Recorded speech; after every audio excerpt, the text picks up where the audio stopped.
წარმატება და მარცხი, მიღწევები და პრობლემები, პროფესიონალ ექსპერტთა ანალიზი და მოსაოდნელი შედეგების პროგნოზი, აქტუალური კითხვები და კომპეტენტური პასუხები. დაუთმო დრო ქართულ სპორტს. სპორტ-time. რადიო იმედის პირდაპირ ეთერში. დიტო მარინაშვილთან ერთად. სპორტ-time-ის სპონსორია სამიშვიდიანი. სლოტ კლუბების ქსელი სამიშვიდიანი გილოცავთ შობა ახალ წელს და განახლებულ დარბაზებთან ერთად გთავაზობთ ახალ ფილიალს სამგორში. უამრავ სიურპრიზებს, ყოველდღიურ ჯეკპოტებს. სამიშვიდიანი, ვინც არ თამაშობს, ვერ იგებს. საამშვიდობის ძვირფასო მეგობრებო, ჩვენი ტრადიციული სპორტული ტოქ-შოუ სპორტ-ტაიმი დღეს გადაცემაში სტუმრად უნდა ყოფილიყო ქართული სპორტის თავკაცი, სპორტისა და ახალგაზრდობის საქმე და მინისტრი ბატონი ლევან ყიფიანი, თუმცა ის სულ გადაცემის დაწყებამდე ნახევარი საათით ადრე ბატონ ლევანს რო ვთქვათ უმაღლეს დონეზე ზევით მთავრობაში უხმეს საგანგებო სხდომა იმართება და ბუნებრივია აღნიშნული მიზეზის გამო ლევან ყიფიანი დღევანდელ გადაცემაში მონაწილეობას ვერ ახერხებს, თუმცა არ გაგაწმილებდა ის კითხვები, რომელიც საზოგადოებას ქართული სპორტის კომაკთ, ასევე კომაკ სპეციალისტებს, თავად მოქმედ სპორტსმენებს აქვს დაგროვილი, ბუნებრივია თქვენი მონამორჩილი გააჟღერებს ყოველ შემთხვევაში მთავარს იმ მნიშვნელობას, აი თუ რა ხდება ქართულ სპორტულ სამყაროში, უბრალოდ მე მაინც კონკრეტული შეფასებებისგან რა თქმა უნდა თავ შევიკავებ, რათა დავიცვა ობიექტური და აბსოლუტურად არ წარმოვდგე როგორც მხარე, უბრალოდ მხოლოდ გავაჟღერებ და იმედია რომ შემდგომ ჩვენ უკვე წლის განმავლობაში პერიოდულად ბუნებრივია უკვე უახლოეს მომავალში თავად ბატონ ლევანის გვესტუმრება და გარდა ამისა სხვა არა მარტო სპორტული ჩინოვნიკების, არამედ საერთოდ ქვეყნის პირველი პირებიდან მივიღებთ იმ კითხვებზე პასუხს, რაც საზოგადოებას აწუხებს და ეს არა მარტო საზოგადოების, არამედ საერთოდ ქართული სპორტის განვითარებისთვის საცოცხლო მნიშვნელობის გახლავთ. დავიწყოთ აი სეზონის კალენდრი და გადავავლოთ თვალი წელს საკმაოდ თავმად შეიძლება ითქვას, რომ წლევანდელი წელი, ნუ ახლა ყოველ წელს შეიძლება ადამიანმა თქვას, რომ ახლა სპორტი უწყვეტ რეჟიმში მოხსენება თვით ახალ წელს და პირველში 31-ში და 2 იანვარსაც რაღაც სპორტული ღონისძიებები აუცილებლად იმართება, მაგრამ მე მხედველობაში მაქვს წლევანდელი წელი გამორჩეულია ჩვენთვის ქართული სპორტული საზოგადოებისთვის რა მხრივ, ნუ დავიწყოთ იმით, რომ ჩვენი დედაქალაქი მასპინძლობს ჩვენთვის უმნიშვნელოვანეს შეჯიბრებას, ეს გახლავთ 2015 წლის ახალგაზრდობის ოლიმპიური ფესტივალი. ახლა სპორტული, წმინდა სპორტული თვალსაზრისით ალბათ ნაკლებად საინტერესო, რამეთუ აღნიშნულ შეჯიბრებაში უმეტესწილად ახალგაზრდა ნაკლებად ცნობილი სპორტსმენები ღებულობენ და ნუ სანახაობრივ მხარეზე და ახლა კლასზე და ისეთ უშეღავათო ბატალიებზე ბუნებრივია აქცენტი არ კეთდება, აქცენტი ის რომ აი ინფრასტრუქტურის მხრივ, რაც პრაქტიკულად აი ბოლო 3 ათეული გერა გაცილებით უფრო ადრე უნდა დაწყებულიყო მშენებლობა, მეტად მნიშვნელოვანი ობიექტების ეს არის ბუნებრივია როგორც ღია ტიპის ტირი, ასე სასროლეთი, აუზი ჩვენთვის მეტად მნიშვნელოვანი, როგორც დახურული ტიპის არენები, სადაც ბურთიანი სათამაშო სახეობის ერთბაშად აი კალათბურთელები, ხელბურთელები, ფრენბურთელები გამოიყენებენ და პრაქტიკულად ჩვენ გვაქვს ამ მხრივ სერიოზული დეფიციტი და აი გარკვეულწილად, ნუ ვერ ვიტყოდი ხა სრულად ბუნებრივია, მაგრამ დედაქალაქის კვალობაზე სწორედ ახალგაზრდობის ოლიმპიური ფესტივალის მზადების პროგრამით გათვალისწინებული ინფრასტრუქტურის შექმნის პროცესში, აი ეს ყოველივე უნდა დროულად დასრულდეს და განხორციელდეს და რაც ბუნებრივია შემდგომ დარჩება ქართულ სპორტს, ნუ რა მდგომარეობა ამჟამად თუ როგორ მიდის მზადება და რამდენად ესწრება დროულად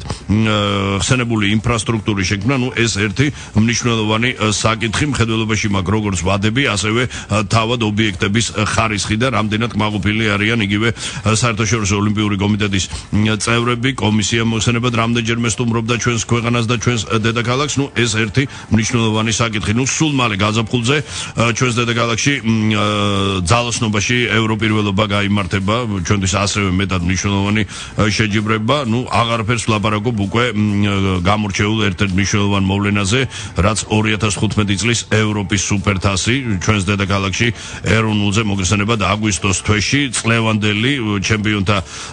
ლიგისა და ევროპის ლიგის გამარჯვებული UEFA-ს ორივე ევროტურნირის წარმატებული გუნდი დაუპირისპირდება ერთმანეთს და ბუნებრივია ამ ხრივად სერიოზული სამუშაოებია მოსამზადებელი. ჩვენთვის ორ საკმაოდ პოპულარულ სახეობაში ეროვნულ ნაკრებებს ერით ზემნიშნულოვანი ასპარეზობა მოხსენება წლეულს სექტემბრის დასაწყისიდან გაიმართება კალათბურთელთა ევროპირველობის ფინალური ეტაპი, სადაც საქართველოს ნაკრები მიიღებს მონაწილეობას და აქ სამზად ისი ეროვნული ნაკრების და ბუნებრივია მორაგბეთა მსოფლიო თასის გათამაშება დიდ ბრიტანეთში. აი თავად განსაჯეთ და გარდა ამისა პარალელურ რეჟიმში სწორედ აი 2015 წლიდან იწყება უმეტესწილად 2016 წლის ზაფხულის ოლიმპიური თამაშების სალიცენზიო ტურნირები, აქ ცალკე ტურნირები ჩატარდება ბუნებრივია და უმეტესწილად უკვე მსოფლიოსა და ევროპის ჩემპიონატებიდან ნაჩვენების შედეგების მიხედვით მოხდება ლიცენზიანთა გამოვლენა და ბუნებრივია დაიწყო უკვე ამთავითვე მზადება ქართულმა ოლიმპიურმა გუნდმა ხელმძღვანელობამ ტრადიციულად იწყება იმით, რომ რაც შეიძლება მეტი ოდენობის ლიცენზია მოიპოვოთ, რომელიც საერთოდ ასე არაოფიციალური ერთგვარი კვოტაც აქვს, ყოველ შემთხვევაში განსაზღვრული ოლიმპიური გუნდის ხელმძღვანელობას, თუ სულ მცირე რა რაოდენობის სპორტსმენი უნდა იქნას დელეგირებული ზაფხულის ოლიმპიურ თამაშებზე, აქ 10 სპორტსმენზე ქვევით უკვე როგორ წარუმატებლად საერთოდ ასე მიიჩნევა, სავარაუდოდ მერყეობს 35-40 სპორტსმენს შორის, როგორ განვითარდება მოვლენები და საერთოდ სად რა პერსპექტივა გვაქვს, ესეც რა თქმა უნდა აბსოლუტურად ცალკე თემა გახლავთ. და კიდევ ერთი მნიშვნელოვანი ის, რაც საერთოდ აი ხსენებულ ალბათ თავმაც შეიძლება ითქვას, ეხლა ჩვენ ქართული სპორტის კომაკ თუ ავიღებთ და აქ ლომის წილი ეხლა რა მდგომარეობაში არ უნდა იყოს მოხსენება და რაოდენ დიდი ჟაბასი და ბჭობა არ უნდა მიდიოდეს, რომ არის ჩვენში თუ არა ეს ამჟამად პირველი სახეობა, აქ თუ არა მას საომავლოდ პერსპექტივა, ფეხბურთი, მისი უდიდებულესობა ფეხბურთი, ქართული კომაგის და საერთოდ არა მარტო კომაგის, შეიძლება არ იყოს ეხლა ისეთი გულხურვალი და თავგადაგლული გულშემატკივარი, მაგრამ ძნელად მოიძიება ჩვენში საქართველოში ადამიანი, რომელიც ფეხბურთის მიმართ აი სრულად გულგრილი გახლავთ, აი მინიმუმ 90-დან 95%-მდე რაღაც შეხება მაინც გააჩნია ფეხბურთის მიმართ და ბუნებრივია ქართული ფეხბურთში უკვე ეს შეიძლება ითქვას, რომ კრიზისი, რომელიც კრიზისს გაცდა და უკვე საფუძვლიან უმსხვილში ჩავეშვით, ძნელად მოიძიება ადამიანი, რომელიც არ აღელვებდეს არსებული მდგომარეობა და ის სწორედ ამ მხრივ ბევრი რამ იქნება ბუნებრივია დამოკიდებული. ყოველ შემთხვევაში ვექტორი სრულად მიმართულია ფეხბურთის ფედერაციის საპრეზიდენტო არჩევნებზე, რომლის თარიღი, ფაქტია, რომ წელს ყველა ვარიანტში გაიმართება, ეს უკვე გამორიცხულია, რომ წელს არჩევნები არ შედგეს, უბრალოდ დასაზუსტებელია თარიღი და დიდი ალბათობით ასე უკვე კულუარულ ინფორმაციასაც მოდი დავეყნობით, ეს პრაქტიკულად უკვე შევერაღებელი თვალი ჩანს, რომ დამდეგი არჩევნები უნდა ჩატარდეს შემოდგომაზე, სავარაუდოდ ალბათ ან სექტემბრის მიწურულამდე არ მოხერხდება და სავარაუდოდ ოქტომბრის თვე იქნება, თუმცა ეხლა ოქტომბერში, ნოემბერში ესეც არ არის გადამწყვეტია უშუალოდ ბუნებრივია და კომაკს, რაც ყველაზე მნიშვნელოვნად აღელვებს, თუ ვინ გამოთქვავს სურვილს, არა მარტო სურვილს, უბრალოდ ვის ექნება რეალური შანსი გამარჯვების, ვის დაუჭერს საზოგადოება მხარს, მაგრამ აი საზოგადოების ხარდაჭერიდან გამომდინარე, აქ უამრავი კითხვის ნიშანია და ერთ-ერთი მათგანი გახლავთ, თუ რომელი კანონმდებლობით ჩატარდება დამდეგი საპრეზიდენტო არჩევნები. ხედველობაში მაქვს მოქმედი კანონმდებლობის თანახმად 35 სუბიექტი, რაც ალბათ აი ხსენებული სუბიექტების და კიდევ რამდენიმე ათეული ადამიანის გარდა არავის არ აძლევს ხელს და მიაჩნიათ, რომ არ შეიძლება 35 სუბიექტი იყოს ერის ნების გამომხატველი. ეს აქსიომა და აი ამ მხრივ თუ რა ნაბიჯები უნდა იქნას გადადგმული სათანადო უწყებების მხრიდან, რა თქმა უნდა, აქ არანაირ ჩარევაზე და ზეწოლაზე არ არის საუბარია მხოლოდ რეკომენდაციაზე და რეკომენდაციის გარდა ასევე მათ დამოკიდებულებაზე ეს საკითხი სხვადასხვა ჯერჯერობით აბსოლუტურად ღიად რჩება. საქმე იმაში გახლავთ, რომ მოდი და ამ წუთისათვის ის ადამიანები, ვინც გამოთქვავენ დამდეგ საპრეზიდენტო არჩევნებში მონაწილეობის მიღების სურვილს, ყოველ შემთხვევაში ახლა ცნობილია მოხსენებად ფედერაციის მოქმედი გენერალური მდივანი რეზი არველაძე, ვისაც ხელს აძლევს არსებული და თავად რეზი არ მალავს და არ ითხოვს არანაირ, ასევე გახლავთ მიხეილ ყაველაშვილი, ეს გახლავთ ჩვენი ფეხბურთის ორგანიზაცია,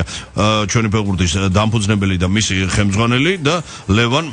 კობიაშვილი, კიდევ ერთი კანდიდატი, ლევან მოხსენებად არსო ისე დიდი ხნის საჯარო რომ დაადასტურა რომ ის აპირებს არჩევნებში მონაწილეობის მიღებას. ჯერჯერობით რაკიღა არ არის თარიღი და შესაბამისად რეგისტრაცია ოფიციალურად არ არის დაწყებული, შესაბამისად ოფიციალურად კანდიდატი არ ყავს, თუმცა ეს მხოლოდ და მხოლოდ რა თქმა უნდა ამ ხრივ ფორმალური მხარეა. შესაბამისად უნალ გაჩნდება, როგორც კი დაიწყება რეგისტრაციას წინ არაფერი უდგას. ეხლა რატო შევაჩერეთ თქვენი ყურადღება ხსენებულ პიროვნებებს? ჯერჯერობით უცნობია მათ დაემატება თუ არა რაღაც ერთი პერიოდი არ ვიცი, ეხლა გავრილიჩიც გამოთქვამდა სურვილს, თუმცა ეხლა ჯერ ბატონ ვოვა გუცაევს აქ თუ არა საბოლოოდ გადაწყვეტილება შეიძლება კიდევ ვიღაც დაემატოს. მოკლედ ამაზე არ არის საუბარი, აქ არის ერთი მნიშვნელოვანი რამ, რომ აი ხსენებული ჩემს მიერ ჩამოთვლილი პირებიდან არც ერთი მათგანი აბსოლუტურად არ საუბრობს, არ ითხოვს, მოდი ასე ვთქვა და არ აყენებს საკითხს, რომ უკვე ჩვენ ბოლო წლების განმავლობაში სწორედ ფედერაციასთან მიმართებაში ის რაც საზოგადოებას ჰქონდა აქ არ ყოფილა იმაზე საუბარი თქვა მწვრთნელზე, შედეგზე, იქ ჯგუფში სად რომელ ადგილზე გავალ, აქ ყველა რეალურად აფასებდა სიტუაციას, აქ მხედველობაში მაგ პრაგმატულ სპორტულ შედეგებზე, აქ არის საუბარი თუ უნდა მოვესწრო თუ არა, რომ ოდესმე მოვა ძალა მე არ საუბრობ ეხლა თქვა ყოფილი მოქმედი და მომავალი ფედერაციის ავკარგიანობაზე და მის საქმიანობის ეფექტურობაზე აქ არის საუბარი სამართლებრივ ნორმებზე, იმიტომ რომ 35-მა კაცმა რომ გამოხატოს ერის ნება და თანაც ზუსტად საზოგადოების აზრი არ იყოს გათვალისწინებული, თუ ის სუბიექტები, ვისაც დღეს ამ წუთისათვის გააჩნიათ ხმის მიცემის უფლება, ყველა თანხმდება, რომ ეს დაუშვებელია. ეს არის აბსოლუტურად დაუშვებელი მომიტევე და არავის აღარ უნდა მიეცეს უფლება, გვეყო 25 წელი, ყველამ ძალიან კარგად იცის და ალბათ დამეთანხმებით, რომ ვერც ერთი მათგანი ის რაც დამოუკიდებელი ქართული ფეხბურთი არსებობს და უფრო შორს ავიდოდი, თქვენ მონამორჩილ ძალიან კარგად ახსოვს 70-იანი წლების შუა წლიდან ქართული ფეხბურთის ხელმძღვანელები და ვერც ერთი მათგანი თავის დროზე იმ პერიოდიდან ჯერ საბჭოური რეჟიმის ეპოქიდან მოყოლებული ვერ დაიკვეხნიდა, რომ ვაი გადავაკვდე ქართულ ფეხბურთს, არა, კი ყვიროდნენ რა თქმა უნდა, მაგრამ რეალურად რა კეთდებოდა, ეს სალკე არაერთი გადაცემის თემაა და აღარამა ხედველობაში ჯერ კიდე ის მანკიერი მხარეები, შემდგომი ის კორუფციული სისტემები, რომელიც სხვადასხვა გაცილებით უფრო გაღრმავდა რაოდენ პარადოქსულადაც არ უნდა ჟღერდეს სწორედ დამოუკიდებლობის აღდგენის შემდეგ. ხო, პირიქით უნდა ყოფილიყო, ხო, აბრალეთ საბჭოურ რეჟიმს ის ჰქონდა თავისი ყველაფერი უარყოფითი, მაგრამ თქვენ წარმოიდგინეთ, მე ამან იმატა. ეხლა რაზეა საუბარი? ყოველ შემთხვევაში, არა, რა თქმა უნდა, არავინ არ არის დაზღვეული და გამორიცხული, რომ შეიძლება ერისნების გამოხატველმა ორგანომაც გიმტყუნოს ადამიანს, მაგრამ ის მაინც გეცოდინება თუ ვინ ვის და რაზე უნდა მოთხოვოს პასუხი და ვინ რაზეა დამოკიდებული და არა ის, რომ აბსოლუტურად, ხო, ეს სიტყვა ეხლა ბოლო პერიოდში სულ ლამის ყოველ მეორე წინადადებაში ხმარობს სხვადასხვა მიმართულებით ეს ინტეგრირებაზე არ არის საუბარი. ქართული ფეხბურთი ეკუთვნის ქართველ ხალხს და ეკუთვნის ქართულ საზოგადოებას და კიდევ ერთხელ ვამბობ, არავის არ აქვს უფლება უხეშად რო ვთქვათ ასე ქალაქურად ვიღაცამ ჩაიდოს ჯიბეში და აი მე ვარ და ჩემი ნაბადიო. კიდევ ერთხელ ვამბობ, ჩვენ 25 წელი ვიყავით ამის მომსწრე. ეს უნდა დამთავრდეს და შეწყდეს. ეხლა ბუნებრივია, მე არ ვაპირებ ეხლა რაღაც შემეული ვერსიების და ვარიანტების შემოთავაზებას, თუ როგორი უნდა იყოს ახალი საარჩევნო კანონი, რამდენი სუბიექტი უნდა იყოს და როგორ უნდა მოხდეს ერისნების გამოხატვა, ეს უფრო იურისტების საქმეა და ეს სამართლებრივ სივრცეში უნდა მოიქცეს ყველაფერი, მაგრამ ფაქტია კიდევ ერთხელ ვამბობ, რომ აი ამ კანონმდებლობით არჩევნების ჩატარება არის დაუშვებელი. ეს იცის ყველამ ძალიან კარგად, მაგრამ ეხლა კიდევ ერთხელ ვაჩვენებ თქვენ ყურადღებას, რომ იმედია, რომ აი ამ საკითხზე სხვა შორის გაცილებით უნდა ადრე დაწყებულიყო მშელობა და არ უნდა მოგვივიდეს ისე, როგორც ასე ბრჭყალებში გაგებით, რბილად რო ვთქვათ, გულუფყვილოდ ერთ-ერთმა საკმაოდ პოპულარული სახეობის ფედერაციამ აღიარა, რომ იცით, ჩვენ იყო ბატონო შესაძლებელი საარჩევნო კანონი, მაგრამ ახლა ვეღარ ვასწრებ და მომავლო შევცვლითო. ეხლა მაბადეთ, ეხლა 21 საუკუნეში ასეთი მიდგომა და დამოკიდებულება ეხლა ვერ ასწრებ, ხო, თუ მიიყვანე ბოლო დღემდე, მაშინ ყველა ნებისმიერი მათგანი ფედერაციის პრეზიდენტი გეტყვის, რომ იცი, ეხლა ვეღარ ვასწრებ, ხო, მაგრამ აქამდე სად იყვნენ, აი აქამდე, ამიტომ ჯერ კიდევ არ არის გვიან, რომ ამაზე დაიწყოს სერიოზული ჟაბასი და მე რამხრივ, ეხლა რას უკავშირდება ის, რომ დაწყებული ელემენტარულად ხელისუფლების უმაღლესი ორგანოდან შემდგომ ბუნებრივია ასევე ყველა უკლებლივ, როგორც სპორტის სამინისტრო, ოლიმპიური კომიტეტი, შესაბამისად საგანმანათლებლო დონეზე ასევე სპორტის კომისია, ყველამ უნდა მიიღოს აბსოლუტურად აქტიური მონაწილეობა და უნდა მოხდეს შეჯერებული ვარიანტი და შეიცვალოს საარჩევნო სისტემა. წინააღმდეგ შემთხვევაში ჩვენ, თავად განსაჯეთ და მოდი ეს თქვენთვის მომინდვია თუ რა შანსები გვექნება ელემენტარულად მივიღოთ სერიოზული ნორმალური რაც მთავარია კიდე ერთხელ ვამბობ ეს არ არის რაღაც შეიძლება ახლა მკითხაობის დონეზე ესე ყავის ფსკერზე რომ ყოფნა იწილოს დაემსგავსოს მაგრამ კიდე ერთხელ ხაზს უსვავ უნდა იყოს ერის ნების გამოხატველი. ეს რაც შეეხებოდა ფეხბურთის ფედერაციის საპრეზიდენტო საარჩევნო კანონს და ამასთან დაკავშირებით მონებრივია ყველაზე უპრეანია რომ ჯერ მოვისმინოთ თუ რას ფიქრობს ქართული სპორტის თავკაცი ბატონი ლევან ყიფიანი. ერთპირადად მე ვიცი ბატონ ლევანის მოსაზრება, თუმცა ეს თავად უნდა გააშღეროს. მე შეგვირდი დღევანდელ გადაცემაში რომ მე არანაირ დასკვნას არ ვაკეთებ, მე მხოლოდ ვახდენ ფაქტების კონსტანტირებას. ანუ რეალურად ხო აი ასე რომ ვთქვათ ორჯერ ორის დონეზე აი აქსიო მის დონეზე რაც ხდება და ის შემდგომ უკვე ეს უკვე თავად ხელმძღვანელობის და ასევე საზოგადოების გადასაწყვეტი, იმიტომ რომ საზოგადოების შართულობაზე როცა ვსაუბრობთ, აი ესეც უნდა იყოს გამოყოფილი და განსაზღვრული, იმიტომ რომ ბევრი ასე პრივატულ საუბარში კითხულობს ხოლმე, ეხლა რას ნიშნავს ჩვენი ჩართვა? ჩვენ ვართ იზოლირებული, ეხლა ჩვენ არავინ არ გვეკითხება, ჩვენ არ აგვაქვს აბსოლუტურად არანაირი გამოხატვის, ნუ მხედველობაში არ ამგ ეხლა ვიღაცა პრესის ფურცლებზე გამოჩნდება და რაღაც სატელევიზიო შოუში თუ გნებოთ კი ბატონო ჩემთან მიიღებს, არა ამაზე აქ საზოგადოებაზე სამ უნდა გამოხატოს, ხო? ეხლა ეს ხალხი უხეშად რო თქვა, ქუჩაში ხო არ გამოვარდება და მე მგონი არ გვინდა. ნუ ყოველ შემთხვევაში, აი ესეც უნდა იყოს გათვალისწინებული, რომ აი სწორედ საარჩევნო კანონში შევიდეს ერისნება. აქ ჩვენ უამრავი მაგალითებია, სხვადასხვა შორის სოფლიოს სხვადასხვა ქვეყნებში, სადაც საპრეზიდენტო არჩევნებზე კი არა, საკლუბო არჩევნებზე, იგივე თქმადაღებულ რეალის და ბარსელონას საპრეზიდენტო არჩევნებზე კლუბის წევრები და საერთოდ რამდენიმე მილიონი ადამიანი ღებულობს მონაწილეობას და კიდევ ერთხელ ვამბობ 35 სუბიექტი და მე ხა არავის არ ვაყენებ შეურაცხყოფას, დავსვა უბრალოდ ტრივიალურ კითხვას, რომელიც არაერთგზის გაჟღერებულა და კი ბატონო ეხა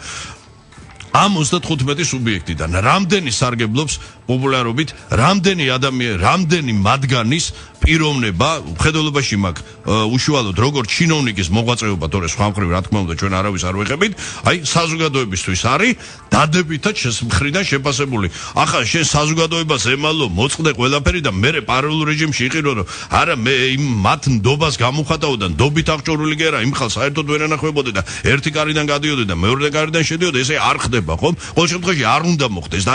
აი ამას უნდა დაესვას ზუსტად წერტილი. ნუ იმიტომ კიდევ ერთხელ ვამბობ ბერწმუნე და აი ჩემს მიერ ზემო ჩამოთვლილი უმნიშვნელოვანესი ღონისძიებები, ასე შეიძლება ითქვას, რომ აი ეს ყველაფერს ერთიანად შთანთქავს ფეხბურთის ფედერაციის საპრეზიდენტო არჩევნები, როგორც კი გაცხადდება თარიღი და დაიწყება დარეგისტრირება, მე აი მარათონი რო დაიწყება, ნუ იქ რა მოხდება და რა მოვლენები, ნუ ზოგადად ალბათ წარმოგიდგენიათ, ხო? მე ზოგაჭრილში თორე ხა კონკრეტულად, ნუ ამას უკვე თვითონ დრო და ჟამი, მაგრამ მე მხედველობაში მაქვს ამ ეტაპზე უშუალოდ კიდევ ერთხელ ხაზს უსვევ საარჩევნო კანონმდებლობა, ნუ ერთადერთი ვინც დღემდე ამ ხრივ აშღერებდა ეს გახდა ფეხბურთის კომაკთა ლიგა და რამდენჯერმე ეცნობილმა წარსულში ცნობილმა ფეხბურთელმა დათო უგრელიძემ სხვა შორის თუ არ ვსდები ერთი თვის წინას დათომ სადღაც ერთ-ერთ ბოლო ინტერვიუში კიდევ ერთხელ გაუსვა ხაზი და რასაც მე ვლაპარაკობ ზუსტად აი იგივე კითხვა დასვა საზოგადოების და შესაბამისად ხელისუფლების წინაშე, რომ რა კი ბატონო ჩაურეველი. ეხლა სხვა შორის ერთი საინტერესო მომენტი, რომ როგორც ფეხბურთის ფედერაცია, ასევე იურიდიულად უკლებლივ ყველა სხვა სპორტის ფედერაციები გახლავან კი ბატონო დამოუკიდებელი სუბიექტები და მათ საქმიანობაში არავის არ გააჩნია. ნუ ფეხბურთი ეს საერთოდ განყენებული თემა, აქ საკმაოდ რთული მექანიზმია და ამას მე სხვა შორის კიდევ დაუბრუნდები. აი ხა რაც შეეხება პროცესს ურთიერთობის შესაბამისად ფედერაციების და იგივე თუ გნებავთ სპორტის სამინისტროში, ნუ თავი დავანებოთ თქვა ამ ეტაპზე იქ მასობრივი და საერთოდ ისე ფართო მასშტაბით განხილვა, სადაც აუცილებლად მონაწილეობას ეს ორჯერ ორის დონეზე ჰაერების საჭიროა იღებდეს განათლების სამინისტრო, ჯანმრთელობის დაცვის სამინისტრო. ნუ ეს აი ცალკე თემანი ხა ნუ ამ სამინისტროების დამოკიდებულება როგორია თქვა სპორტის მიმართ, მოდით კი ბატონო ესეც განვაცალკევოთ. აქ საუბარია რაზე, რომ თუნდაც რეკომენდაციის სახით რამდენად ვალდებულია ფედერაცია ითვალისწინებდეს. აქ კიდევ ერთხელ ვამბობ, არ არის ჩარევაზე საუბარი, არ არის დიქტატზე, აქ არის ისევ სამართლებრივ მიდგომაზე. არის ელემენტარული რამ. თუ ფედერაცია არის კი ბატონო დამოუკიდებელი სუბიექტი და მას გააჩნია ის რესურსი, რომ შეინახოს საკუთარი თავი, არა და აბსოლუტურად ფედერაციის ყველა პრეზიდენტი მოდის სერიოზული დაპირებებით და სხვათა შორის ესეც გაიჟღერებს ხოლმე კულუარებში, რომ იცი რა ეს ასე ვთქვათ კვაჭიკაცია, აქ ბიზნესი, აქ ურთიერთობების შეუძლია თქვათ მოიძიოს, მოიტანოს, მაგრამ მე საქმეს წინაშე ვდგებით, რომ უმალ, რომ პრაქტიკულად ეხა მე არ ვიცი, ეხა მაბადე ახლა არავის თქვენი მონამორჩილი ჯიბეში არ უძრება, ვის რა გააჩნია, მაგრამ ფაქტის წინაშე ვდგები, რომ არავის არაფერი არ მოაქვს და ისე ყველა ფედერაცია აბსოლუტურად ხდება ჩამოკიდებული სამინისტროზე, რომ აბა დავიდიჩი ფული უნდა დაგვაფინანსო, უნდა მოგზე. არა, დალოცილო, თუ მოდიხარ ფედერაციაში, მაშინ ხო კეთილი უნდა იქნება, რომ რაღაც ნოვაციური შემოგთავაზო და არა მარტო იდეის დონეზე, რომელიც თქვა შეიძლება მაბადეა და утопიური აღმოჩნდეს და ვერ განხორციელდეს და ესეც მე ვთქვა სამინისტროს დავაბრალოთ. არა, ელემენტალურად ხო აქ არის საუბარი, რომ თუ შენ თხოვენ თანხას ეს აი ურთიერთობაში, ხო აი ყოფით ურთიერთობაში. ასეა ხო რეალურად ეხა როცა ადამიანს თანხას თხოვ, მის წინაშე ხო რაღაც ვალდებულების გზნობა გიჩნდება. აი ეს საკითხი სხვათა შორის ჯერჯერობით არის აბსოლუტურად ღია, იმიტომ რომ თუ ფედერაცია ვთქვათ კიდე ერთხელ ვამბობ, არ ითვალისწინებს არანაირ რეკომენდაციას და არის ასე ვთქვათ, ნუ მე არ ვიტყვი ხა საომარ მდგომარეობაში, მაგრამ არ არის ეს ერთსულოვნების და ერთიანი სქემის მოქმედების პრინციპი. მაშინ რა პრინციპით უნდა დაფინანსდეს, ხო? ნუ ეხა გასაგებია რომ სამინისტრო მაინც იზოლებულია რაღაც თანხა გამოყოს, იმიტომ რომ ეს სახეობა საერთოდ არ განადგურდეს და დედამიწის პირისაგან არ აგივალ, რაც უპირატესად ქართველი სპორტსმენები, გუნდები, მსმენელები შესაბამისად ზარალდებიან. ნუ ზარალდება თვითონ ქვეყანა, ხო? სპორტის თვალსაზრისით ქვეყანა, სადღაც შეიძლება რამდენიმე ადამიანის ასე ვთქვათ რაღაც სიჯიუდეს და კინკლაობას შეეწიროს ესა თუ ის აღება და სხვა შორის ჩვენ ამის მაგალითების სამწუხაროდ მრავლად გვაქვს. ესე ასე შემთხვევით არ ყოფილა და მარტო ტალანტების ასე წყვეტის გამო არ მომხდარა და ის წყვეტაც ეხა ბჭყალებში გაგებით იმას თავისი ზუსტად სწორედ გამომდინარე დამოკიდებულებიდან ქონდა რომ ჩვენში რამდენიმე სახეობა სადაც უდიდესი ტრადიციები ქონდა დღეს საერთოდ ნუ არ ვიცი ისეთი მომენტია რა ეხა აი რაღაც ლეგენდებს ვიხსენებდი უამრავ იმას და სხვა შორის იცით ესე ვიცი რომ ცოტა ისე სარკასტულად ჟღერს მაგრამ არის მაგალითად და ერთ-ერთი ულამაზესი აი ზემნიშნული სპორტის სახეობა სადაც აი გაძეძგილი ისტორიულად ყავდა ოლიმპიური მსოფლიო ევროპის ნუ ვერ ჩამოთვლით რა ალბათ აი ეხა ჩემ შენობაში არ დაეტევა იმ ადამიანის მობილე ეხა როგორი სიტუაცია იცით არა საკმაოდ კარგი ადამიანი ყავს და მაქსიმუმ ცდილობს რაც შეიძლება გააკეთოს მაგრამ ისეთ სავალალო მდგომარეობაშია ეს სახეობა რომ ფედერაციის თანამშრომელთა რაოდენობა მე მგონი მოქმედი სპორტსმენების რაოდენობას აღემატება ხო და ეხა ასეთ სიტუაციაში რო არ აღმოჩნდეთ ხო ამისთვის კიდე ერთხელ ვამბობ აუცილებელია რომ მოხდეს აი სწორედ ეს კარგი გაგებით ინტეგრირების კიდე ერთხელ ხას უსვავ აქ არეგული ხმება არანაირი ასე ჩარევა რომ თქვა მე გაძლევ და ამიტომ ეს უნდა გააკეთო რასაც გეტყვი არანაირი დიქტატი და მსგავსი იყო აუცილებლად უნდა მოხდეს ინტეგრირების რომ თუ არ ითვალისწინებ თუ სხვა მიმართულებით მიდიხარ მაშინ ეს თავიდანვე დალოცვილო სანამ ფედერაციის ეს ეხება აბსოლუტურად ყველას მე არავის არ გულისხმობ ეხას ინკოგნიტო და არც რომელიმე ფედერაციის მიმართ ასე ფარულად ვახორციელებდე რაიმე კენჭების და ბელტების როლს არა მსგავსი არაფერი ეს ეხება აბსოლუტურად ყველას იმიტომ რომ ჩვენ აი ეს სურათი უკვე გვაქვს კარგა სას აპრობირებელ მე რა იცით საზოგადოება ესე პირდაპირ სვავს კითხვას რომ თუ ამ დალოცვილს ბიჭო არც ფული აქვს არც ბიზნესი აქვს არაფერი არ აქვს ვერაფერს ვერ სვლის და მაინც მარტო იმ სამინისტროზეა ჩამოკიდებული და 24 საათი ის კარია გადალახებული. არა, ეს არ ნიშნავს სამინისტრო როგორ უნდა დაეხმაროს, რა სრულელია, მაგრამ აი თუ მარტო იმაზეა ორიენტირებული, მაშინ აი რა პრინციპით მაირჩიეთ და მოიყვანეთ ეს კაცი, ხო? აქ არის უკვე პიროვნული დამოკიდებულება შესაბამისად და უშუალოდ იმ ამომრჩეველის, ვისაც გააჩნია ხმის მიცემის უფლება. აი ხედავთ, ისევ აქ მოვდივართ, ხო? ისევ აქ მოვდივართ ერის ნების გამოხატვასთან. არა და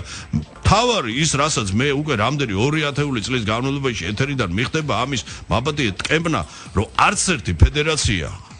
არ გახლავთ ეგრეთ წოდებული შეფესე ეს არ არის კერძო კომპანია ეს არის ერის ისტორიული მოსული დაწყებული ქართული სპორტის დასაბამიდან და ასე გაგრძელდება უსასრულოდ ხო როგორც უსასრულოა ეს ქვეყანა და მარადია ასევე იქნება მარადი ქართული სპორტის და შესაბამისად აქედან გამომდინარე აი ეს დამოკიდებულება უნდა შეიცვალოს პასუხისგებლობის გაზრდით სწორედ საარჩევნო კანონმდებლობით შეცვლით იმიტომ რომ კიდე ერთხელ ვამბობ ნდობით აღჭურვილი პირები გარკვეულწილად მაინც თუნდაც იმ დონეზე რომ საზოგადოებას არ კონდეთ მათ მიმართ ნეგატიური დამოკიდებულება ხო წარმოგიდგენიათ აი თქვა იგივე ფეხბურთში ხო იმ სუბიექტებიდან ხო აი ხა არაფერი ეგ უკვე მათ გულში ჩაიხედო ძალიან კარგად იციან ეხა რა თუნდა ჩახედო ისე ჩვენივრად იციან რა დამოკიდებულება აქვს ეხა ყველაზე 35-ვეზე ვერ ვიტყვი მაგრამ ნუ დიდი ნაწილი რო ასეა ყველა ძალიან კარგად მოხსენება არაფერი გებადონო გავძანდით ქუჩაში დაელაპარაკეთ იმ საზოგადოებას რითიც უნდა სულგმულობდეს და რო არ სულგბულობს ეს ფაქტია, ხო, ბოლოს სტადიონზე ესე იგი მე აღარ ვამბობ დასრებას, დამოკიდებულებას და ყველაფერს ის რაც ქართული ფეხბურთის მიმართ ხდება, ხო? აი ისე ფეხბურთზე მოვდივარ, მაგრამ კიდე ერთხელ ვამბობ, ამ შემთხვევაში მარტო ფეხბურთს არ გულისხმობ. ეს ეხება უკლებლივ ყველა სახეობას და მათ შორის ბუნებრივია გამორჩეულ სახეობებს, რომელიც განსაკუთრებით მოთხოვნადია ქართული საზოგადოების მხრიდან, დიდი პოპულარობით სარგებლობს, გვაქვს პერსპექტივები, გვაქვს შედეგები და ასევე,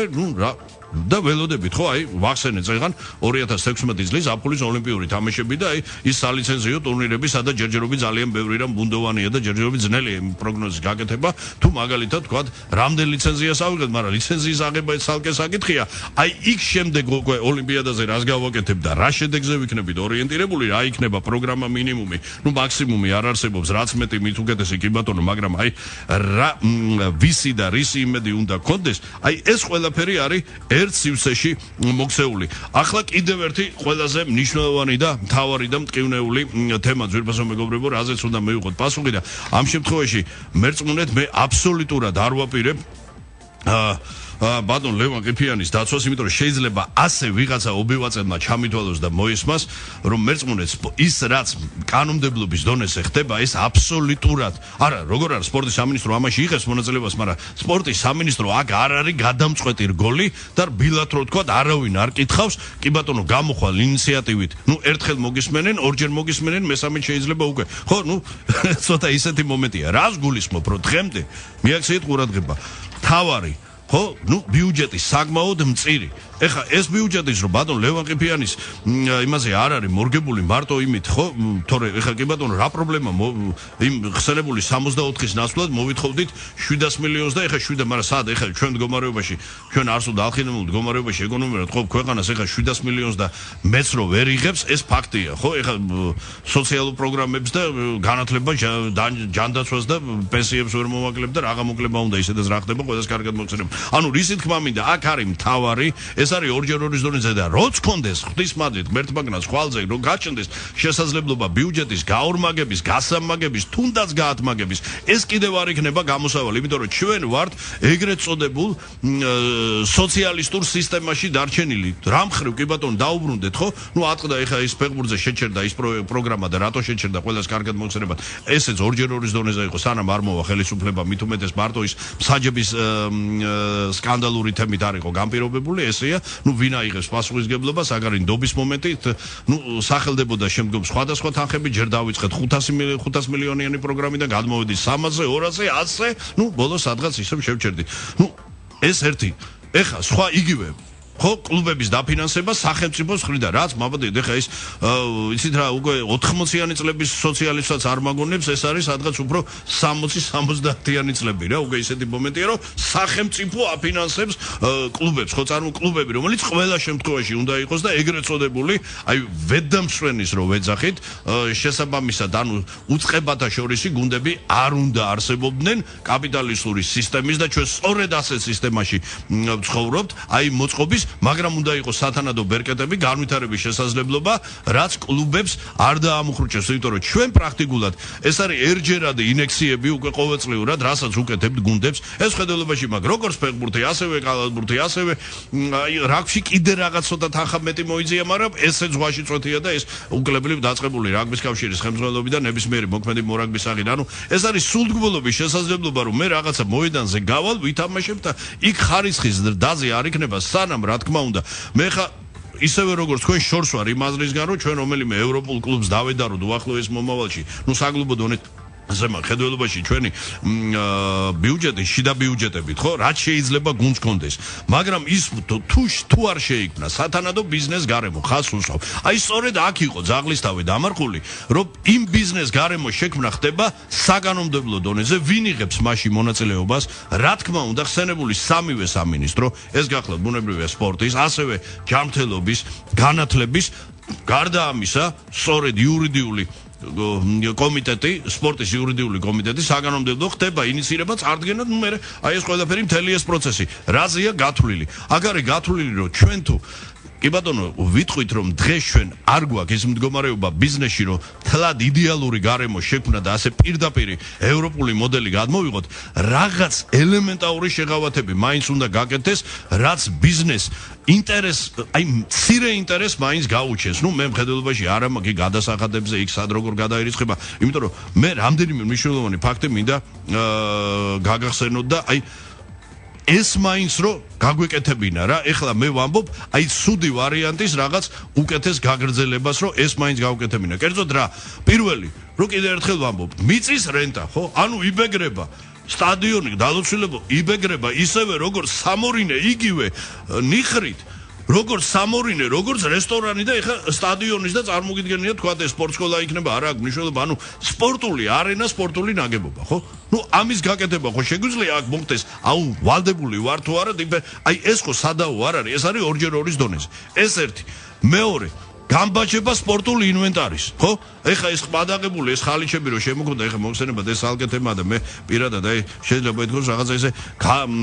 თავგადაკლულად ვიბრძვი, იმიტომ რომ ეს ჩემზე არ არის ეს ხალიჩა საერთოდ ანადგურებს და ეს არ უნდა არსებობდეს საქართველოში რაღაცა მიზერული და ის იმის დატვირთვა, წლიური დატვირთვა არ უნდა აღემატებოდეს 100% ხედველობაში მაქვს საბერძნო ხალიჩა. ეხა იმის გამბაჭება და ასევე ხდება, როგორც აი ხო გახსოვთ ეხა ცოტა სტაჟია ხალხს ის გადაკლული რო იყო საზოგადოება ის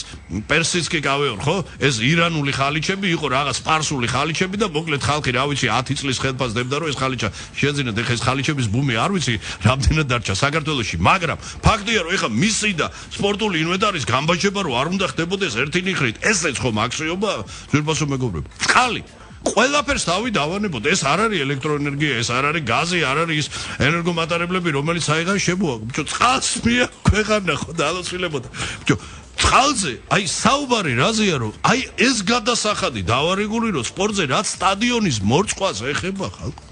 რაც ესეც ხო აქციობა, ამაზეც ხო ძნელია ადამიანი დაჯდეს და დაგითხოს მტკიცება. ანუ ჩვენ ბუნებრივ რესურსია საუბარი, ხო? აი ეს სამი რამ, თორე მე უკვე აღარა მაქვს საუბარი იმაზე, რომ ბიზნესი რომ მოიზიდო, ბიზნესი როგორი მომენტია, იცით, აქამდე კი აი ეს 25 წელი ვიყავით, აი ასე, აი ეს ერჯერადი ინექციები რო ვახსენე, იქ იყო ახლობლობის ფაქტორი, ნათესაობის, მეგობრობის ვისყავდა, რაღაც ესე, იცით, აი ესე შემწეობის სახით ხდებოდა ინვესტიცია. ან თუ ვიღაცამ სოლიდური თანხა ჩადო, რა მოგება ნახა, ყველას კარგად მოგეხსენებათ, ხო? და ამასაც არავინ არ მალავს, ხო? და ცოტა ისეთი მომენტი იყო, იცით, რაღაც გასული წლის მიწურულს გაჟღერდა ესე საკმაოდ მაღალი ტრიბუნი და ასეთი რამ, რომ მიუხედავად, მაგრამ ეს მე დარწმუნებულიო, რომ ეს იყო მხოლოდ ისე უფრო ალბათ სიტყვის მასალა თქმული, ვიდრე რაღაც ისეთი ღრმა და ფართო ანალიზის შედეგად გამოტანილი დასკვნა, რომ არაფერი კიდე ერთხელ იყო მოწოდება, რომ მოდით ჩადეთ თქვენ ბიზნესმენებო ფული სპორტში, გაზარდეთ სპორტსმენები, მე ესე იგი ისინი გავყიდოთ, გვექნება შედეგი, თქვენს მოგება დაგჭებათ სახელმწიფოს ღეროს. ანუ ეხა ეს მაბადეთ კიდე ერთხელ ვამბობ, გულუბრყვილობა სრული, რა თქმა უნდა, არავინ არაფრის შადებას არ აპირებს და ამას ყველა ძალიან კარგად ხედავდა, არც დააპირებენ. უკვე ეს ვოტუმი ამოწურულია, იმიტომ რომ დღეს კიდე ერთხელ ვამბობ და ყველას კარგად მოხსენებათ, არავის არ ულხის, უბრალოდ საუბარია, აი უკვე სამომავლოდ, აი მე უკვე პირადად ეხა აი როგორც ექსპერტი სრული პასუხისგებლობით ვაზრდებ, რომ მზად ვარ, რომ კიდევ თუნდაც რამდენიმე წელი რომ ვერ მოხერხდეს ეს, ხომ, რომ აი შეიქმნას ის გარემო, სადაც გადასახადებთან დაკავშირებით მოხდება ჩათვლა და ჩაეთვლება ბიზნესმენს, ნუ ეს უკვე იურიდიულ ენაზე ხვდებით ალბათ, ხო, ეს უკვე ისეთი თემაა, ხო, მნიშვნელოვანი, ეს უკვე აქ იურისტის და სათანადო ისინი გჭირდება, როგორ და რა უნდა განხორციელდეს, რა პროცენტით შეიძლება შემდგომ სარგებლის ნახვა, ანუ თავარი პრინციპი რა არის, აი ესე მარტივად რომ ვთქვათ, რომ ბიზნესმენს მიუხედავად იმისა, რომ შეიძლება სპორტთან არანაირი შეხების სურვილი არ კონდეს, მაგრამ გაუჩნდეს ბიზნეს ინტერესებიდან გამომდინარე სურვილი, რომ მიიღოს მონაწილეობა, ხო, მიიღოს მონაწილეობა გარკვეულ პროცესში, რაც როგორც ქართულ სპორტს წაადგება, ასევე პირადად წაადგება და აი ასე რომ ვთქვათ, ორივე მხარე დარჩება მოგებული. მაგრამ კიდე ერთხელ ვამბობ, თუნდაც გადაიწიოს რამდენიმე წელი. მე ვაყენებ მარტივ საკითხს, აი ამ სამ საკითხს, იმიტომ რომ აქ საუბარია შემდგომ იმ მიწის გადასახადი რომ ახსენე, აქ რაშია საქმე, მარტო სტადიონები არ გახლავთ, ზურბასო მეგობრებო, მათი მორწყვის და იმის ის რა ჩდება ასტრონომიული, იმიტომ რომ აი ბევრმა განაცხადა, რომ ბუნებრივ საფარზე არ არის პრობლემა, უბრალოდ მოგხედეთ და გვიშველეთ წყლის გადასახადის ფაქტორით, ხო? რაზეა საუბარი? გამოვყოფ კიდე ერთხელ. სასახლეები, სადაც აი კი ბატონო ნებისმიერი ღონისძიება ტარდება, მხედველობაში ეხა ჩვენ აი აღნიშნე კიდეს გაცემის დაწყისში რამდენიმე ძალიან მნიშვნელოვანი ობიექტი გვემატება, აი სასახლეების სახით და აი აქ მოხდეს, აქ აუცილებლად მოხდეს თავარი რომ გადასახადის შემცირება გამოიწვევს ეგრეთ წოდებული აი იჯარის შემცირებას, რაც გუნდებს მიცემს ნორმალურ პირობებში ფუნქციონირების უფლება. წინააღმდეგ შემთხვევაში, მოდი აი ხე გავაკეთოთ ისეთი პარალელი, ბევრს არ აქვს იმის შესაძლებლობა და ფუფუნებად მეაჩნია, რომ იქირაო სპორტის სასახლე და გარბის სადღაც, ხო? აი სადღაც მე ხა ისე არ მინდა გაიჟღეროს და ეს ბუნებრივი აკნინებს, ხო ეს ვილათ თქო პოპულარიზაციაზე არ მოქმედებს და თუ კი ახალი სასახლეების მიხედვით იგივე რენტა იქნა და ხო წარმოგიდგენიათ, რომ ამ ხრივ სამწუხაროდ სურათი არ შეიცვლება, რა თმინდა დარბაზი თუ ის სათანადოდ არ დაიტვირთა და არ დაკავდა. და ბოლოს მთავარი თემა. აი ყოველივე ამის გარეშე როგორ წარმოგიდგენიათ, იმიტომ რომ ჩვენში უკვე ნებსი თუ უნებლიეთ, ნუ ეს უკვე ცალკე განშის თემაა, სპორტი იქცა ფუფუნებად. ნუ იმიტომ რომ პრაქტიკულად ეხა თუ არ ჩავთვლით თბილისის საერთაშორისო საჭადრაკო აკადემიას, სადაც ზურა აზმაიფარაშვილის უდიდესი ძალისხმევით, რაც მოყვა ქვეყნის პროგრამა, ესეც სხვა შორის ბევრმა ვერ გაიგო სპორტის სამინისტროს არაფერი საერთოდ ამ პროგრამასთან არ ქონია, ეს იყო ქვეყნის სახელმწიფო პროგრამა ჭადრაკის განვითარების და მათ შორის არის სწორედ საერთაშორისო საჭადრაკო აკადემია 150 იქნა შერჩეული სხვადასხვა დონეების მიხედვით უნიჭიერესი ბავშვი და აბსოლუტურად უსასყიდოდ სხვაგან სად გეგულებად, სადაც მიდის, სადაც შეიძლება ბავშვი ნებისმიერ სადმე რომელიმე სექციაზე ატაროთ უფასოდ. ნუ აქ ყველას რაღაც პატარა გამონაკლისი მეტად ნიჭიერს, ეხლა თუ ხედავენ რომ რაღაცა მესის ვთქვათ იმას ნიჭის მაგვარი რაღაც ნახეს, კი ბატონო იმას აი, მაგრამ ეს არის რაღაც ერთეული ის აქ ფედერალობაში მაგ მასობრივ ხასიათზე. რო კი ბატონო ან შეიძლება თუ იქნება ის გადასახადი იყოს ხელმისაწვდომი და იყოს მიზერული, იმიტომ რომ აბსოლუტურად ყველა ისეთი სახეობა, რომელიც იგივე ჩემს მიერ ხსენებულ საბჭოური რეჟიმის ხო წარმოგიდგენიათ, ამას საშინელი რა, მე ხა ვინც მოესწრო, ყველა დამეთანხმება ნორმალური ადამიანი, მოაზროვნე ადამიანი მაგრამ მაშინაც კი უფასო იყო და მაშინ იყო უფასო წარმოიდგენია და დღეს ეხა უკვე ისეთი თანხებია ფიზიკურად, იმიტოა რამდენი მოქმედი სპორტსმენია საქართველოში. საერთოდ ზოგადად და შემდეგ სახეობის მიხედვით კატასტროფული ციფრები, რომლის დასახელება ეხა არ მინდა შეგნებულად, უბრალოდ ეს კიდე მოდი ესეც დაუტოვოთ ბატონ მინის პრეროგატივა და თავად გავხსნებს ამაზე საუბრობთ პასუხს. აი ხო წარმოგიდგენია. აი ეს ყველაფერი არის. კიდე ერთხელ ვამბობ, არა ვართ გულუბრყილო და არა ვართ რეალობას მოწყვეტილი. ყველაფერი ერთ დღეს რო ვერ გადაწყდება ფაქტია, მაგრამ ისიც ფაქტია, რომ აი ამ პერიოდის განმავლობაში პრაქტიკულად ამ ხრივ არ იქნა მხოლოდ და მხოლოდ ჯერჯერობით ვიფარგლები და მაქსიმუმს ასე რომ ცოტა ისე უხეშად რო ვთქვათ, ისე ვქაჩავ ვცდილობთ გამოვქაჩოთ არსებული ვითარებიდან გამომდინარე. მაგრამ კიდე ერთხელ ეს არის ერთჯერადი ინექციები, ხო? იწყებს გუნდი და პირველი წრისთვის რა მდგომარეობაში მიდის და მეორე წრეს ვინ როგორ ხდება, ვინ სად გარბის, ნუ ეს სამწუხარო თითქმის ყველა სახეობაში ასეა. ხო, ეს კიდე ერთხელ ვამბობ, არ არის მარტო ბატონებო ფეხბურთზე გათვლილი, ასე რომ აი ამ ხრივ უნდა დროულად მივხედოთ. წინააღმდეგ შემთხვევაში ჩვენ რბილად რო თქვა მთლად ისეთი ნათელ ფერებში რაღაცა გაცისკრონებული მომავალი სამწუხარო ნამდვილად არ გელის. მე კი ვიტოვებ იმეც, რომ უშუალოდ აი ხა ის რაც გაჟღერდა, მე მერწმუნედ ეხა ველოსიპედი არ გამომიგონებია, აბსოლუტურად ახალი არაფერი არ მithქოს, მაგრამ აქ არის რიგი საკითხები, რომლის გადაწყვეტა დღესვე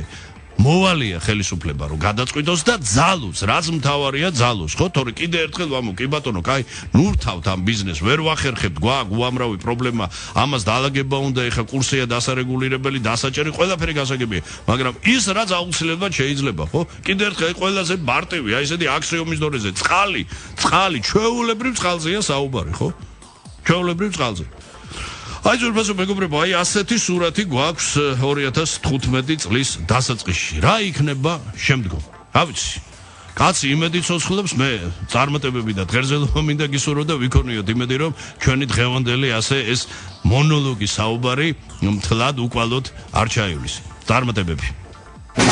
წარმატება და მარცხი, მიღწევები და პრობლემები, პროფესიონალ ექსპერტთა ანალიზი და მოსაოდნელი შედეგების პროგნოზი, აქტუალური კითხვები და კომპეტენტური პასუხები. დაუთმოთ დრო ქართულ სპორტს. სპორტ რადიო იმედის პირდაპირ ეთერში. დიტო მარინაშვილთან ერთად.